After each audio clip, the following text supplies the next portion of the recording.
কিছুদিন আগে ঝাড়খণ্ডে পরিযায়ী শ্রমিকের মৃত্যুর ঘটনায় উত্তপ্ত হয়ে উঠেছিল বেলডাঙ্গা।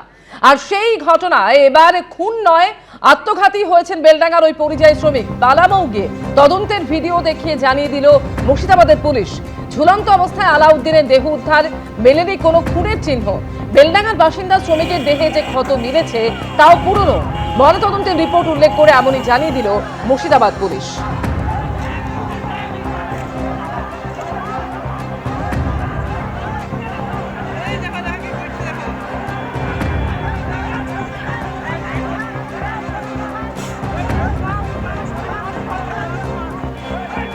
মনে হয় কারোর প্রতি কোনো সন্দেহ কিছু আছে? নিঃসন্দেহে বলতে পারো? সন্দেহ আমাদের কাছে কারোর নাই। সন্দেহ কিসের করব? আমরা তো দূরে থাকি, এসে সবাই পাবলিক অনুমান করেছো বা ও কোনো না, সেগুলো মান আমাদের স্যার নাই, ওগুলো মান আমাদের হিসাব নাই। আমাদের বাঙালি যেটা রটেছে সেটা স্যার একদম সরাসরি গলদ আমরা বলবো, কেননা এখানে যেটা হওয়ার হয়ে গেছে আবার কেন শেষ করে দেবে কেন? এখানটায় তো এসে আমরা তো কোনো কাউরির কোনো মার্ডারের কোনো উপলক্ষ দেখিনি। তার ফাঁসি ছিল, স্যার আমাদেরকে বললো নামাও, নামিয়েছি। ঘুঁটো কুঁকড়ো ছিল, বললো ষাট করো, ষাট করেছি। আমাদেরকে যেটুকু হুকুমতি আমরা প্রশাসনের দ্বারাই পেয়েছি সেইটুকু আমরা কাজ করেছি। কিন্তু এখানকার মানুষ আপনার, আমি যেটা দেখছি আর কি, বেশ আমার কিছুদিন হয়ে গেল, আমার চাচার অনেক দিন হয়ে গেল এখানে আসা। এখানে কতদিন? 25 বছর আছে। আমার প্রায় 6 বছর। 25 বছর? হ্যাঁ, প্রায় 6 বছর। দেখুন, এটা ঝাড়খণ্ড ছিল না স্যার, বিহার ছিল। আচ্ছা, এটা বিহারের অন্তর্গত ছিল? হ্যাঁ, এটা বিহার ছিল। কিন্তু এখানকার মানুষ কিন্তু ভালো, অসন্দেহ মানুষ ভালো। এখানকার প্রশাসনের ব্যবহার, মানুষের ব্যবহার, সবচাইতে কিন্তু প্রশাসনের ব্যবহারটা কিন্তু আমার চোখে ভালো ব্যবহার, প্রশাসনের ব্যবহার ভালো, অপূর্ব অপূর্ব সবচাইতে। আমাকে এখানকার প্রশাসনে আমি অনেক জায়গায় ঘুরেছি, না ডিস্টার্ব করে না, কোনো প্রশাসন ডিস্টার্ব করে না এখানে। কিন্তু সবচাইতে আমার ব্যবহার কিন্তু সবচাইতে ভালো লাগে ঝাড়খণ্ডের প্রশাসনের উপর। ঝাড়খণ্ডের প্রশাসন খুব ইনাদের উপর আমার মনে হয় ভালো প্রশাসন। অন্য কোনো জায়গায় প্রশাসনের ভালো ব্যবহার হয় না। আমরা এত ভালো ব্যবহার কোনো জায়গায় প্রশাসনের পাইনি। আমরা এখানকার একদম গুড ব্যবহার। আর যদি ওনাদের যদি ব্যবহার যদি ভালো না হতো, সুরক্ষা না থাকতো স্যার, তবে এই লাশ আমরা পোষাতে পারতাম না তো।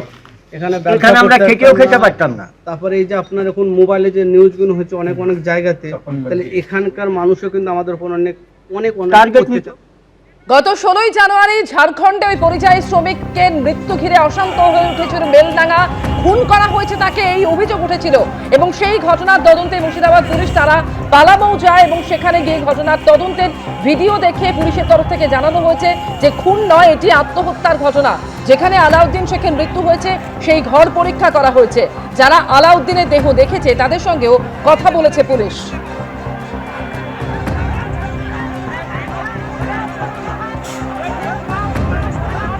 আর এই ঘটনাকে কেন্দ্র করে শুরু হয়েছে রাজনৈতিক চাপানুতোলন।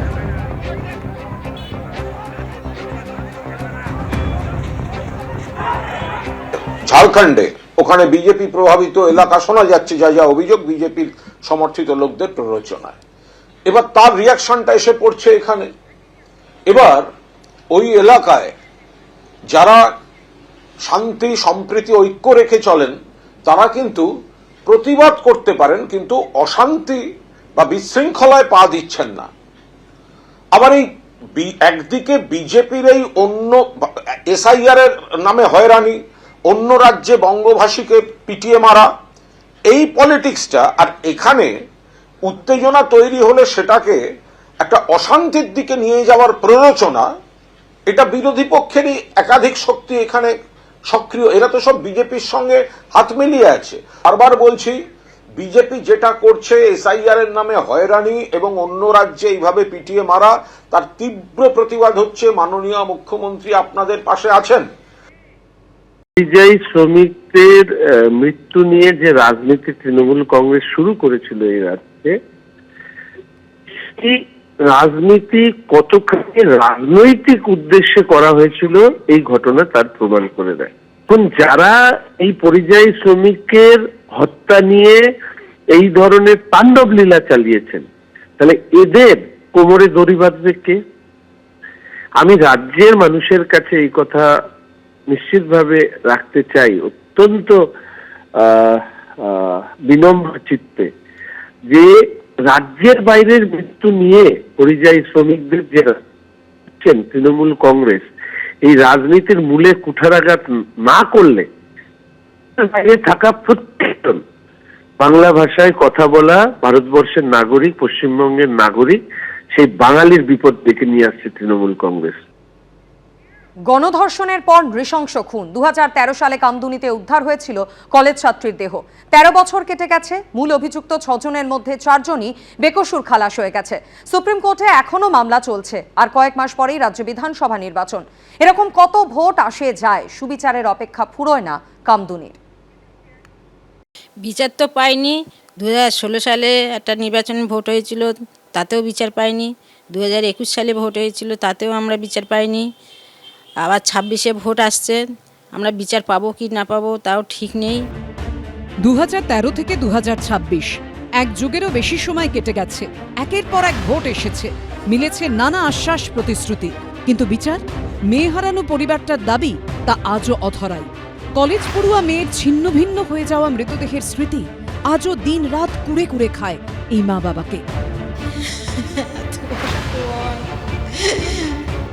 2013 সালের 7ই জুন কামদুনির কান্না নাড়িয়ে দিয়েছিল গোটা রাজ্যকে। পাঁচিল ঘেরাই ফাঁকা জমি থেকে উদ্ধার হয় এক কলেজ ছাত্রীর মৃতদেহ। গণধর্ষণের পর খুন করা হয়েছিল তাকে।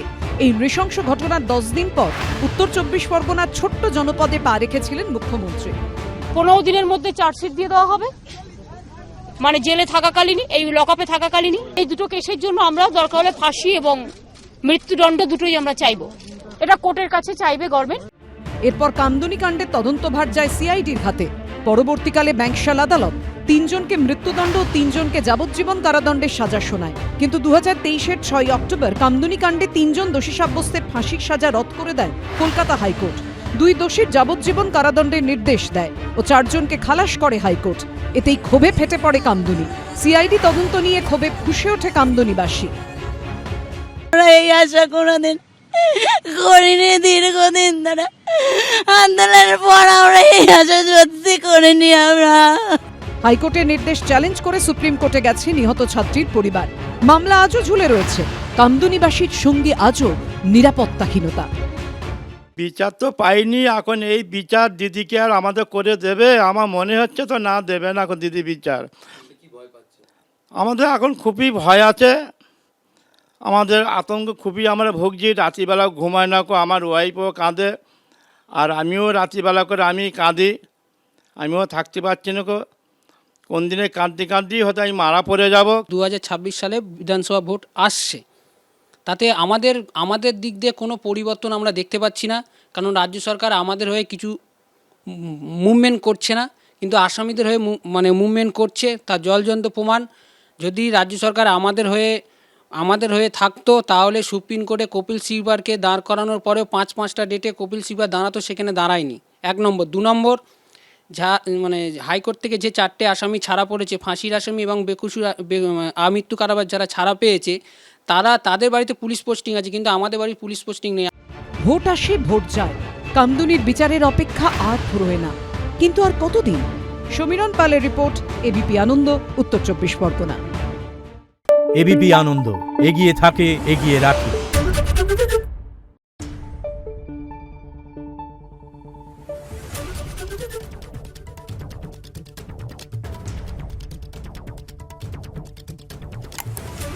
Thank you.